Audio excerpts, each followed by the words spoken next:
Hey Tony, this is a TVZ. I noticed that all of the videos you sent me were wins. If you just want to show that you're doing a good job, that's cool. But if you were actually winning all of your games, you wouldn't still be playing people that make these silly mistakes. So I think it might be beneficial for you to, send me some of the games you lose, so that we can see what's causing that. Because I noticed, like in the TVT that you lost, there was a very clear like strategic reason that you were relying on an infantry medevac play whereas you didn't get map control, which is completely required by that style of play.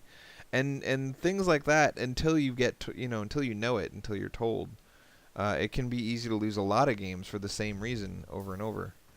And until you finally realize, oh, there's this really crucial thing that's part of this build that I didn't know about. So anyway, it's up to you. It's up to you. This is a TVZ. I hope that you're not going for the heavy infantry thing again, but you probably are. You went for a 1-rax fast expand with no gas, so this is almost certainly not mech. And you're just scouting over here, and you saw that the Zerg had gas, and you got a ridiculously early Evo chamber. Whatever this Zerg is doing, it's not gonna be happy. This is not a valid build that this Zerg is doing. It seems like he's trying to do. It doesn't even seem like anything. It just seems like he's terrible. That's what this seems like. It seems like he's terrible. And he is. He's clearly terrible. It like almost doesn't matter what you're doing at this point. There's nothing that you can do that wouldn't beat this. Because he's on 20 workers at 8 minutes on one base. Look how low his economy is. He's not. This is not valid.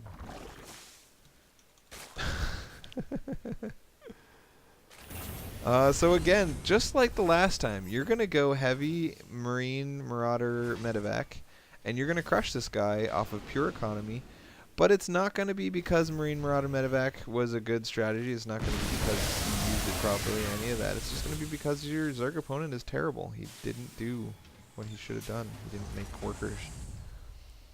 So he Baneling busts your command center, which was totally not helpful. And he's going to do a run by with your shreds.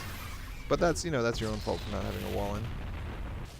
And you keep going back, and you knock down his natural, you do scary things, drops, stuff like that. He does another run by and kills a bajillion SCVs when he shouldn't have really needed to kill any. And then you killed him, and that's the end of the game. And he starts whining because I'm sure that he is very frustrated by the TVZ matchup because his build is not oriented towards Terran. He's like, upgrades are really important. But you know what's more important than upgrades? Having any money whatsoever. Look at this, 1,200 bucks spent. Anyway, so some mistakes you made compositionally. Marine Medevac only works if you get crazy good upgrades, and you didn't even make a second engineering bay or an armory or anything. And just the same as before, wall in. This bunker by itself is useless, even just against a small number of speedlings. Bunkers are only good behind wall-ins, so make that wall-in in front of your base. And sorry, it's a shame that we're not seeing you be punished for these sorts of things, because the lesson sinks in a lot better if the Zerg actually, responds to seeing a bunker with nothing near it better. So yeah. Anyway, I don't like this build. You did a good job at using what you had, but what you made was silly. And then this run by, like a good Zerg is going to attempt a run by every few seconds throughout the entire game. Just constantly attempting a run by, because the worst case he loses 2 lings and he just goes away. Attempt to run by, back up, attempt to run by, back up, attempt to run by, back up. So if you're not immune to run bys, you're going to be living with them all game long against a reasonable Zerg. So yeah. Anyway, bye.